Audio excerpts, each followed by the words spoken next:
Welcome to this tutorial. In this session, we will learn how to determine whether a given value is a valid number in JavaScript using simple validation techniques. Let's get started. Our goal is to validate whether an input is a number. We need to ensure we correctly handle edge cases such as strings, special values like NaN, and infinite numbers.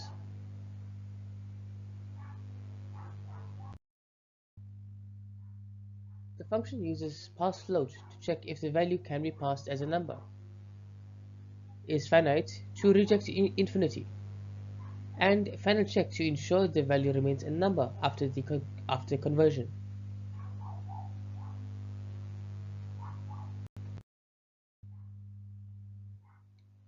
The function's first attempt to convert the input to a number, then checks if it's a valid, finite, and retains its numerical value after conversion.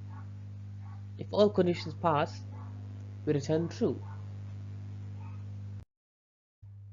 Here, we analyze different inputs to understand how they are processed. For example, 200 is successfully converted into a number, while ABC and null failed the validation.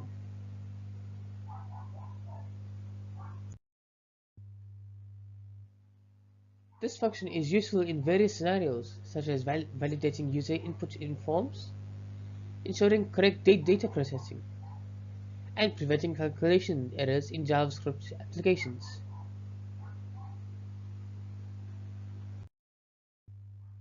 In summary, we've explored how to validate numbers effectively in JavaScript. This method ensures we correctly handle various edge cases. Thank you for following along.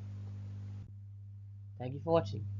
If you enjoyed this video, please make sure to like, share, and subscribe for more JavaScript tutorials.